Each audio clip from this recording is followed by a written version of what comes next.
ପିଲାମାନେ ଆମେ ଅନ୍ୟର ଭଲ ଚିନ୍ତା କଲେ ନିଶ୍ଚୟ ଆମର ଭଲ ହେବ, ଆମର ମଙ୍ଗଳ ହେବ। ସେଥିପାଇଁ ସର୍ବଦା ଅନ୍ୟର ମଙ୍ଗଳ କାମନା କରିବା ଉଚିତ। ଅନ୍ୟର ଅମଙ୍ଗଳ କାମନା କରିବା ଦ୍ୱାରା ପରୋକ୍ଷରେ ଆମେ ନିଜର ଅମଙ୍ଗଳ ଚିନ୍ତା କରିଥାନ୍ତି। ସମସ୍ତଙ୍କୁ ସ୍ୱାଗତମ ଆଜିର କ୍ଲାସ୍କୁ ଅଷ୍ଟମ ଶ୍ରେଣୀର ଆଜି ତୃତୀୟ କ୍ଲାସ୍ ପ୍ରଗତି ଓ ମାନବ ଧର୍ମ ଦୁଇଟି ବିଷୟ ଆମେ ପଢ଼ି ସାରିଥିଲେ। ପ୍ରଗତି ଓ ମାନବ ଧର୍ମରେ ଆଜି ଏବେ ତୃତୀୟ ଚାପ୍ଟରକୁ ଯାଉଛନ୍ତି। ତ ଆଜି ଆମେ ସେ ବିଷୟକୁ ଯିବା ପୂର୍ବରୁ ଆମେ ଆଲୋଚନା କରିବା ପୂର୍ବ କ୍ଲାସ୍ର କିଛି ପ୍ରଶ୍ନ ଦିଆଯାଇଥିଲା ତାର ଉତ୍ତରକୁ। ପ୍ରଶ୍ନ ଥିଲା ଏକ ପଦରେ ପ୍ରକାଶ କର ସୁମିତ୍ରାଙ୍କ ପୁତ୍ର। ସଠିକ୍ ଉତ୍ତର ହେବ ସୌମିତ୍ରୀ। ରାଧାଙ୍କର ପୁତ୍ର ରାଧେୟ। କୁନ୍ତୀଙ୍କର ପୁତ୍ର ହେବ କୌନ୍ତେୟ। ଦଶରଥଙ୍କ ପୁତ୍ର ଦାଶରଥୀ ଏବଂ ପବନଙ୍କ ପୁତ୍ର ପାବନୀ। ଆଜିର ପ୍ରଶ୍ନ ପାଇଁ ଆମେ ଅପେକ୍ଷା କରିବା କ୍ଲାସ୍ ଶେଷ ଯାଏ। ଅନେକ ପିଲା ଆନ୍ସାର୍ ଦେଇଛନ୍ତି ଏବଂ ସଠିକ୍ ଉତ୍ତର ମଧ୍ୟ ଦେଇଛନ୍ତି। ବହୁତ ବହୁତ ଧନ୍ୟବାଦ ସେମାନଙ୍କୁ। ଅନ୍ୟମାନେ ଯେଉଁମାନେ ଦେଇପାରିନାହାନ୍ତି ସେମାନେ ପରବର୍ତ୍ତୀ କ୍ଲାସ୍ରେ ଦେବା ପାଇଁ ଚେଷ୍ଟା କରିବେ, କାରଣ ଚେଷ୍ଟା ହିଁ ସଫଳତା ଆଡ଼କୁ ପ୍ରଥମ ପାଦ। ଆମେ ବର୍ତ୍ତମାନ ଆଜିର କ୍ଲାସ୍କୁ ଯିବା। ଆମେ ଆଲୋଚନା କରିଥିଲେ ଆଲବର୍ଟ ଶ୍ୱାଇଜର କିଭଳି ଭାବରେ ପ୍ରଗତିକୁ ତିନି ଭାଗରେ ବିଭକ୍ତ କରିଥିଲେ। ସେ ତିନି ଭାଗ ହେଉଛି, ପ୍ରଥମ ହେଉଛି ଜ୍ଞାନ ଏବଂ ପ୍ରବିଧି ବିଜ୍ଞାନର ସମନ୍ୱୟ, ଏବଂ ଦ୍ୱିତୀୟରେ ହେଉଛି ସମାଜର ସାମାଜିକତା, ଏବଂ ତୃତୀୟ ହେଉଛି ବିଜ୍ଞାନ ସହ ଆଧ୍ୟାତ୍ମିକତାର ସମନ୍ୱୟ। ତ ଏକଥା ଆମେ ସବୁ ପଢ଼ିଥିଲେ ପୂର୍ବ କ୍ଲାସ୍ରେ। ଯେଉଁମାନେ ପୂର୍ବ କ୍ଲାସ୍ ଦେଖିନାହାନ୍ତି ସେମାନେ ଚ୍ୟାନେଲ୍ର ନାମ ଉପରେ କ୍ଲିକ୍ କରି ପ୍ଲେ ଲିଷ୍ଟକୁ ଯିବେ। ପ୍ଲେ ଲିଷ୍ଟରେ କ୍ଲାସ୍ 8ରେ ସବୁ କ୍ଲାସ୍ ଅଛି, ଆପଣମାନେ ଚାହିଁଲେ ଦେଖିପାରିବେ। ବର୍ତ୍ତମାନ ଆମେ ଯିବା ଅନ୍ୟ ପକ୍ଷରେ ସଭ୍ୟତାର ଯେତିକି ଅଗ୍ରଗତି ହେଉଛି, ଆମେ ଯେତେ ଯେତେ ସଭ୍ୟ ହେଉଛନ୍ତି, ଯେତେ ଯେତେ ସହରୀକରଣକୁ ଆଦରି ନେଉଛନ୍ତି, ସେତେ ସେତେ ଆମେ ବିପଥଗାମୀ ହେଉଛନ୍ତି, ସ୍ୱାର୍ଥପର ହେଇଯାଉଛନ୍ତି।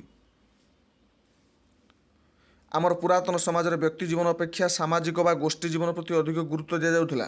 ପୁରାତନ ସମାଜରେ ଯଦି ଆମେ ଦେଖିବା, ପ୍ରସ୍ତର ଯୁଗ କଥା ଦେଖିବା, ଷ୍ଟୋନ୍ ଏଜ୍ କଥା, ସେ ସମୟରେ ମଧ୍ୟ ଯେତେବେଳେ ଆମେ ଆଦି ମାନବ ଭାବରେ ବଣ ମଣିଷ ଯାହାକୁ କୁହାଯାଏ, ସେହି ସମୟରେ ମଧ୍ୟ ଆମେ ଯେତେବେଳେ ଜଙ୍ଗଲ ବାସ କରୁଥିଲେ, ଉକ୍ତ ସମୟରୁ ମଧ୍ୟ ଏହି ପରମ୍ପରା ରହିଆସିଛି ଯେ ଆମେ ସାମାଜିକତାକୁ ବିଶ୍ୱାସ କରନ୍ତି, ସମାଜରେ ବାସ କରିବା ଶିଖିଥିଲେ। ମିଳିମିଶି ଶିକାର କରିବା, ମିଳିମିଶି ବାଣ୍ଟି ଖାଇବା ତାହା ଥିଲା, କିନ୍ତୁ ଏବେ ତାହା ଧୀରେ ଧୀରେ ଲୋପ ପାଇବାକୁ ବସିଛି।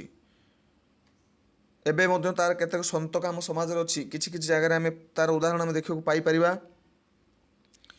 ଉଦାହରଣ ସ୍ୱରୂପ ସଂଯୁକ୍ତ ପରିବାର, ଜଏଣ୍ଟ ଫ୍ୟାମିଲି, ଯେଉଁଠିକି ପିତା ମାତା, ଜେଜେବାପା ଜେଜେମା, କକା ଖୁଡ଼ି, ପିଉସା ସମସ୍ତେ ମିଶିକରି ରହୁଥିବେ ଏବଂ ସମସ୍ତଙ୍କ ମଧ୍ୟରେ ଏକ ସମ୍ପର୍କର ଭଲ ସେତୁବନ୍ଧଟିଏ ଥିବ, ତାହାକୁ ଆମେ ସଂଯୁକ୍ତ ପରିବାର କହିବା। ଏବଂ ତାହା ଏବେ ବି ଅନେକ ଜାଗାରେ ଅଛି। ଯେଉଁମାନଙ୍କର ଜଏଣ୍ଟ ଫ୍ୟାମିଲି ବା ସଂଯୁକ୍ତ ପରିବାର, ସେମାନେ ଲେଖିବେ, ଇନବକ୍ସରେ ଲେଖିଦେବ ଯେ ମୁଁ ଜାଣିପାରିବି ହଁ ଏତେ ପିଲାଙ୍କର ଆଜି ବି ଅଛି ଜଏଣ୍ଟ ଫ୍ୟାମିଲି, ସମସ୍ତେ ମିଶିକି ରହୁଛନ୍ତି। ଜଏଣ୍ଟ ଫ୍ୟାମିଲିର ବିପରୀତ ଆମେ କ'ଣ କହିପାରିବା? ଏକକ ପରିବାର। ଏକକ ପରିବାର କହିଲେ କେବଳ ବାପା ମା ପିଲା ଦୁଇ ଜଣ, ଆଉ କେହି ନଥିବେ, ଜେଜେମା ବା ଜେଜେବାପା ବି ପାଖରେ ନଥିବେ, ତାହା ଏକକ ପରିବାର ହେଇଯିବ। ଜାତିଆଣ ପ୍ରଥା। ଜାତିଆଣ ପ୍ରଥା ହେଉଛି ଯେଉଁ ଜାତି ଜାତି ଭିତରେ ଏକ ଗୋଟିଏ ନିର୍ଦ୍ଦିଷ୍ଟ ଜାତିକୁ ସମସ୍ତେ ଅନ୍ୟ ଜାତିମାନେ ସହଯୋଗ କରିବେ ବା ଅନ୍ୟମାନେ ସହଯୋଗ କରିବେ, ଏକାଠି ହୋଇ ରହିବେ। ଓ ଗ୍ରାମ୍ୟ ଜୀବନ। ଗ୍ରାମ୍ୟ ଜୀବନରେ ମଧ୍ୟ ଆଜି ବି କିଛି ମାତ୍ରାରେ ସ୍ନେହ ଶ୍ରଦ୍ଧା ଭଲ ପାଇବା ପଡ଼ୋଶୀ ପ୍ରତି ରହିଛି, କିନ୍ତୁ ସହରୀ ସଭ୍ୟତାରେ ତୁମେ କ'ଣ କରୁଥିବ ତୁମ ପଡ଼ୋଶୀ ଲୋକ ଜାଣିନଥିବେ ବା ପଡ଼ୋଶୀ କ'ଣ କରୁଥିବେ ତୁମେ ବି ଜାଣିନଥିବ। କିନ୍ତୁ ଗ୍ରାମ୍ୟ ପରିବେଶର ଏହାର ସମ୍ପୂର୍ଣ୍ଣ ଓଲଟା। ଯଦି ଆଜି ତୁମର କିଛି ଦେହ ଖରାପ ହେଉଛି, ତାହେଲେ ଗାଁର ପ୍ରାୟ 50-100 ଲୋକ ତୁମ ପାଖକୁ ପଳେଇ ଆସିବେ ଦେଖିବା ପାଇଁ କ'ଣ ହେଇଛି ଏବଂ ସାହାଯ୍ୟ କରିବେ। ଯତ୍ କିଞ୍ଚିତ୍ ଯେତେ ସମ୍ଭବ ସେମାନେ ସାହାଯ୍ୟ କରିବା ପାଇଁ ଚେଷ୍ଟା କରିବେ। ତୁମର ଯଦି ଆଜି କିଛି ବାହାଘର ବିବାହଘର, ଯେଉଁ ବ୍ରତଘର ବିବାହଘର ଆଉ କିଛି ଉତ୍ସବ ହେଉଛି, ସେଥିପାଇଁ ଦେଖିବ ସହରରେ ହେଲେ ତୁମକୁ ସବୁ ଲୋକଙ୍କୁ ଡାକିବାକୁ ପଡ଼ିବ ପଇସା ଦେଇକି, କିନ୍ତୁ ଗାଁରେ ହେଲେ ତୁମ କେବଳ ସେମାନେ ନିଜେ ଆସିକି ସବୁ କରିଦେଇଯିବେ। ତୁମେ କେବଳ ଟିକେ ଡାକି ଦେଇ ଆସିଲେ ସିଏ ହାଣ୍ଡି କଢ଼ା ବାଲ୍ଟି ନିଜେ ନେଇ ଆସିକି ପହଞ୍ଚିବେ, ଆସିକି ପରିବା କାଟିଦେବେ, ସବୁ କିଛି କରି ପକାଇବେ। ଦେଖିଥିବ ଯେଉଁମାନେ ଗ୍ରାମରେ ବଢ଼ିଛ, ଗ୍ରାମର ପରିବେଶରେ, ସେମାନେ ନିଶ୍ଚିତ ଭାବରେ ଏହାକୁ ଲକ୍ଷ୍ୟ କରିଥିବ। ଏସବୁ ଏକ ଭଲ ଉଦାହରଣ। ଗୋଷ୍ଠୀ ଜୀବନରେ ଏକ ଏକ ନିଦର୍ଶନ। ଏଇସବୁ ହେଉଛି ଗୋଷ୍ଠୀ ଜୀବନ, ନିଦର୍ଶନ ହେଉଛି ତା'ର ଉଦାହରଣ। କିନ୍ତୁ ଏସବୁ ଏତେ ବିପଦଗାମୀ ହୋଇପଡ଼ିଛନ୍ତି ଯେ ସେଥିରେ ଗୋଷ୍ଠୀ ଜୀବନର ସତ୍ତା ନାହିଁ। ଏବେ କିନ୍ତୁ ଆଉ ସେସବୁ ନାହିଁ। ପରିବାର ରହିଛି କିନ୍ତୁ ସେଥିରେ ପରସ୍ପର ପ୍ରତି ଶ୍ରଦ୍ଧା ବା ଭକ୍ତି ନାହିଁ। ଏବେ ତ ପରିବାର ଅଛି କିନ୍ତୁ ଶ୍ରଦ୍ଧା ଭକ୍ତି ନାହିଁ ପରସ୍ପର ପ୍ରତି। ଗ୍ରାମ ରହିଛି କିନ୍ତୁ ପ୍ରତ୍ୟେକ ଗ୍ରାମରେ କଳହ ଗ୍ରାମ୍ୟ ଜୀବନକୁ କଳୁଷିତ କରି ପକାଇଛି। ଏବେ ଗ୍ରାମରେ କେତେ ମାତ୍ରାରେ କଳହ ପଶିଲାଣି। ଜାତିର ସଂକୀର୍ଣ୍ଣ ସ୍ୱାର୍ଥ ପାଇଁ ବିଚାର କରାଯାଉଛି। ଏବେ ଜାତି କହିଲେ ସଂକୀର୍ଣ୍ଣ ସ୍ୱାର୍ଥ ପାଇଁ ବିଚାର କରାଯାଉଛି, ଅର୍ଥାତ୍ ଆମକୁ ତୁମେ ଖରାପ ପାଉଛ, ଆମେ ଜାତିକୁ, ତ ଆମେ ମଧ୍ୟ ତୁମକୁ ଖରାପ ପାଇବୁ, এই କ୍ଷେତ୍ରରେ ମଧ୍ୟ ବ୍ୟବହାର କରାଯାଉଛି। ତାପରେ ଅଶିକ୍ଷା ଓ ଦାରିଦ୍ର୍ୟ ଯୋଗୁଁ ଗୋଷ୍ଠୀ ଜୀବନ କଳୁଷିତ ହୋଇପଡ଼ିଛି। ଆଉ ଗୋଷ୍ଠୀ ଜୀବନ ଆଉ କ'ଣ ପାଇଁ ନା ଅଶିକ୍ଷା ପାଇଁ। ଶିକ୍ଷାଗତ ଅଭାବ ଦୃଷ୍ଟିରୁ ବାହାର ଦୁନିଆ କଥା ଜାଣିଲେ ନାହିଁ। ସେମିତି କିଭଳି ଭାବରେ ୟୁରୋପୀୟମାନେ ଏକାଠି ରହିକି ସେମାନେ ସାରା ବିଶ୍ୱକୁ କବଳିତ କରିପାରିଥିଲେ। ଇଂରେଜମାନେ କେବଳ ତାଙ୍କର ଏକତା ଭାବ ଥିଲା। ଆଉ ଭାରତୀୟମାନଙ୍କୁ ଏତେ ବର୍ଷ ଧରି ଶାସନ କରିବାର କାରଣ ମଧ୍ୟ ଗୋଟେ ଥିଲା ଯେ ସେତେବେଳେ ଭାରତୀୟମାନଙ୍କ ଭିତରେ ୟୁନିଟି ନଥିଲା, ଏକକ ଭାବ ଏକତା ନଥିଲା। ପାଶ୍ଚାତ୍ୟ ସଭ୍ୟତା ତ ବ୍ୟକ୍ତି ସଭ୍ୟତା, ସେଥିରେ ପ୍ରତ୍ୟେକ ନିଜ ପାଇଁ ନିଜର ଉନ୍ନତି ପାଇଁ ଉଦ୍ୟମ କରନ୍ତି। ପାଶ୍ଚାତ୍ୟ ସଭ୍ୟତାରେ ନିଜ ପାଇଁ ଏବଂ ନିଜର ଉନ୍ନତି ପାଇଁ କେବଳ ଉନ୍ନତି ଚିନ୍ତା କରାଯାଏ, ଉଦ୍ୟମ କରାଯାଏ, ଅନ୍ୟ କଥା ଚିନ୍ତା କରାଯାଏ ନାହିଁ। ରାସ୍ତା ଘାଟ ଓ ଯାନବାହନର ଯେତିକି ଅଧିକ ଉନ୍ନତି ହେଉଛି, ଆମେ ପରସ୍ପର ବିଷୟରେ ସେତିକି ଅଧିକ ସନ୍ଦିହାନ ହୋଇପଡ଼ୁଛୁ। ଯେତେ ଉନ୍ନତି ହେଉଛି ଆମେ ପରସ୍ପରକୁ ଅଧିକ ସନ୍ଦେହ କରିବାରେ ଲାଗୁଛୁ। ଆମେ ସବୁବେଳେ ଆମର ନିଜ ପଡ଼ୋଶୀ, ନିଜ ଭାଇ, ନିଜ ବନ୍ଧୁ କୁଟୁମ୍ବକୁ ମଧ୍ୟ ଅବିଶ୍ୱାସର ଆଖିରେ ଦେଖୁଛୁ। ପୂର୍ବରୁ ଦିଲ୍ଲୀରୁ ଲଣ୍ଡନକୁ ଯିବାକୁ ହୁଏତ ମାସ ଲାଗୁଥିଲା, ଏବେ ଜଣେ 12-13 ଘଣ୍ଟାରେ ଲଣ୍ଡନରେ ଯାଇ ପହଞ୍ଚି ପାରୁଛି।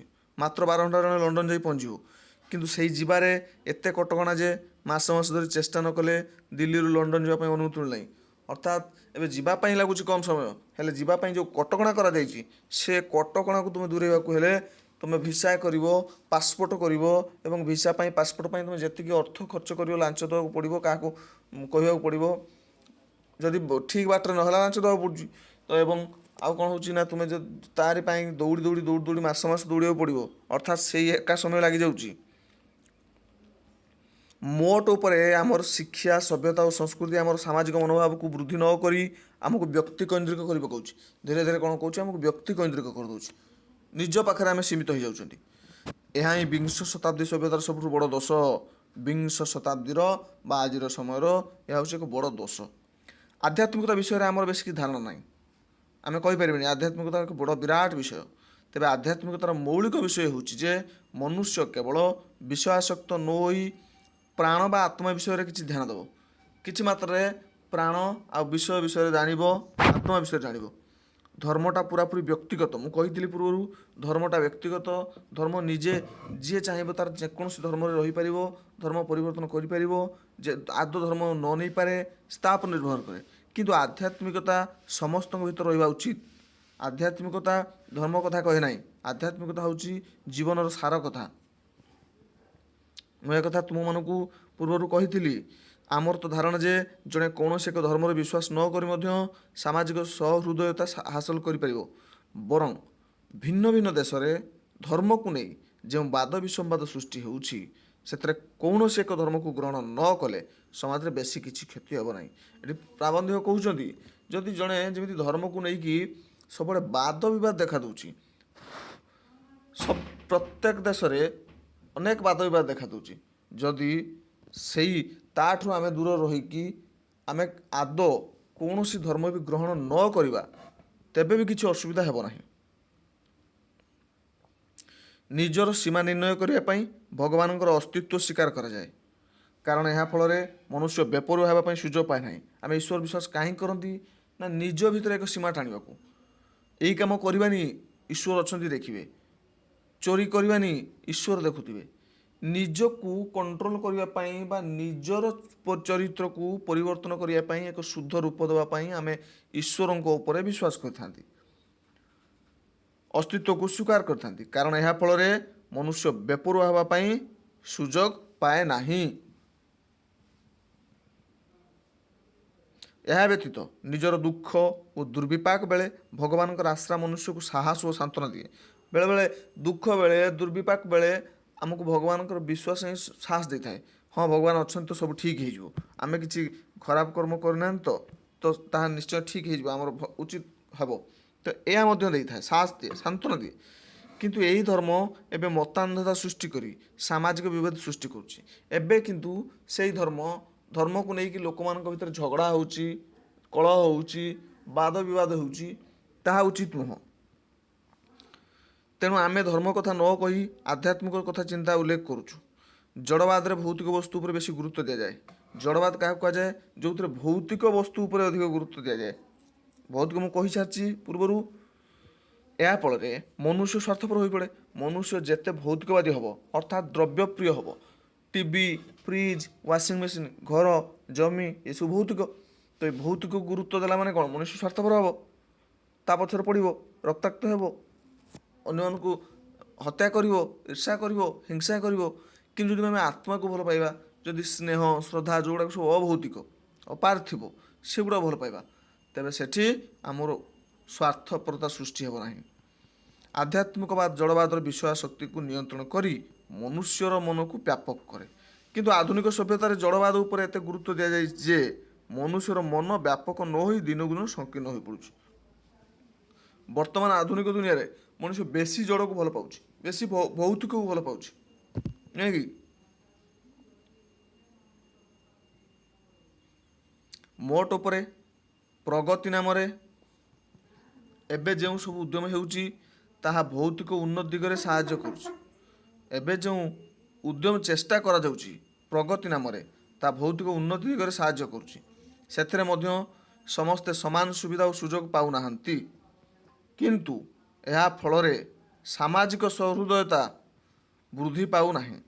ସେଥିପାଇଁ ସମାଜରେ ନାନା ପ୍ରକାର ସଂଘର୍ଷ ଦେଖିବାକୁ ମିଳୁଛି। ଏହି ସଂଘର୍ଷକୁ ଦୂର କରିବାକୁ ହେଲେ ଆମର ଆଭିମୁଖ୍ୟକୁ ପରିବର୍ତ୍ତିତ କରିବାକୁ ପଡ଼ିବ। ସଭ୍ୟତାର ମାନଦଣ୍ଡକୁ ବଦଳାଇବାକୁ ପଡ଼ିବ। ମାନବ ଧର୍ମ ଉପରେ ବେଶୀ ଗୁରୁତ୍ୱ ଦେବାକୁ ପଡ଼ିବ। ବର୍ତ୍ତମାନ ସମୟ ଆସିଛି ଯେତେବେଳେ ଚିନ୍ତାଶୀଳ ଲୋକମାନେ ଏ ଦିଗରେ କିଛି ମନ ଦେବା ଉଚିତ। ପ୍ରାବନ୍ଧିକ କହୁଛନ୍ତି ଏ ସମୟରେ ବା ସମୟ ଆସିଛି ଚିନ୍ତାଶୀଳ ଲୋକ ଯେଉଁମାନେ ଚିନ୍ତା କରନ୍ତି ସମାଜ ପାଇଁ, ଅନ୍ୟ ପାଇଁ, ସେମାନେ ଅଧିକ ମାତ୍ରାରେ ଚିନ୍ତା କରିବା ଦରକାର, ଚେଷ୍ଟାଶୀଳ ହେବା ଦରକାର। ସମାଜକୁ ପୁନରାଉଥରେ ବିଚାର କରିବା ପାଇଁ, ଆଉଥରେ ତାକୁ ତାର କଥାକୁ ଚିନ୍ତା କରିବା ପାଇଁ, ମନରେ ଆଣିବା ପାଇଁ। ଏବଂ ଆଜି ଏ ବିଷୟ ଏଇଠି ସରିଛି। ତୁମମାନଙ୍କ ପାଇଁ ଆଜିର ବିଷୟର ପ୍ରଶ୍ନ ରହିଛି, ସନ୍ଧି ବିଚ୍ଛେଦ କରିବା ପାଇଁ ଦିଆଯାଇଛି 5ଟି। ମନେ ରଖିବ ପ୍ରଶ୍ନୋତ୍ତର, ଏହାର ସନ୍ଧି ବିଚ୍ଛେଦ କରିବ ପ୍ରଶ୍ନୋତ୍ତର। ଦ୍ୱିତୀୟରେ ଅଧିକାଂଶ, ତୃତୀୟରେ ଛାତ୍ରାବାସ, ଚତୁର୍ଥରେ ଜଗନ୍ନାଥ, ପଞ୍ଚମରେ ସ୍ୱେଚ୍ଛା। ଏ 5 ଗୋଟିକୁ ତୁମେ ଚେଷ୍ଟା କରିବ ସନ୍ଧି ବିଚ୍ଛେଦ କରିବା ପାଇଁ। ଧନ୍ୟବାଦ। ଆଶା କରୁଛି ସମସ୍ତଙ୍କୁ ଭଲ ଲାଗିଥିବ। ଯଦି ଭଲ ଲାଗିଥିବ ସମସ୍ତେ ଲାଇକ୍ କରିଦେବେ, ଯଦି ଭଲ ଲାଗୁନି ଡିସଲାଇକ୍ କରିପାରିବ। ଏବଂ ଯଦି ଯେଉଁମାନେ ନୂଆ ଆସୁଛନ୍ତି ସେମାନେ ସବସ୍କ୍ରାଇବ୍ କରିଦିଅନ୍ତୁ ଚ୍ୟାନେଲକୁ ଏବଂ ପାଖରେ ଥିବା ଘଣ୍ଟି ବଟନ୍ ଚିପି ଦିଅନ୍ତୁ। ଯେତେବେଳେ କିଛି ନୂଆ ଭିଡ଼ିଓ ଅପଲୋଡ଼ କରିବା ତୁମମାନଙ୍କ ପାଖକୁ ଖବର ପହଞ୍ଚିବ। ଏହା ସହିତ କହି ରଖିବି, ସମସ୍ତେ ପାଠ ପଢ଼, ଆଉ ପାଠ ବାଣ୍ଟିବାରେ କିଛି କୁଣ୍ଠାବୋଧ କର ନାହିଁ। ଜ୍ଞାନ ବାଣ୍ଟିବା ହିଁ ଶିକ୍ଷା କ୍ଷେତ୍ରରେ ମହାନ କର୍ମ ଏବଂ ବିଦ୍ୟା ଲାଭ କ୍ଷେତ୍ରରେ ମହାନ କର୍ମ। ପ୍ରତ୍ୟେକ ଜିନିଷ ବାଣ୍ଟିଲେ କମେ। କେବଳ ବିଦ୍ୟା ଏମିତି ଏକ ଜିନିଷ ଯାହା ବାଣ୍ଟିଲେ ହିଁ ବଢ଼ିଥାଏ, ଅର୍ଥାତ୍ ଦାନ କଲେ ବଢ଼ିଥାଏ। ଯେ କେମିତି? ପ୍ରାକ୍ଟିସ୍ ଅନୁଯାୟୀ। ଯେଉଁଟା ତୁମେ ଶିଖିଛ ତୁମେ ଅନ୍ୟ କାହାକୁ କହିବ ମାନେ ତୁମେ ଭଲ ଭାବରେ ପ୍ରିପେୟାର ହେଇ କହିବାକୁ ପଡ଼ିବ। ତ ପ୍ରିପେୟାର ହେବା ମାନେ ହିଁ ସେ ଜ୍ଞାନ ଉପରେ ତୁମର ମାଷ୍ଟରୀ ଆସିଗଲା, ତୁମେ ଭଲ ଭାବରେ ଜାଣିଗଲ। ଧନ୍ୟବାଦ। ଆଉ ଏକ କ୍ଲାସ୍ରେ ଆମେ ପୁଣି ଏକ ନୂଆ ବିଷୟକୁ ନେଇକି ଦେଖା ହେବା।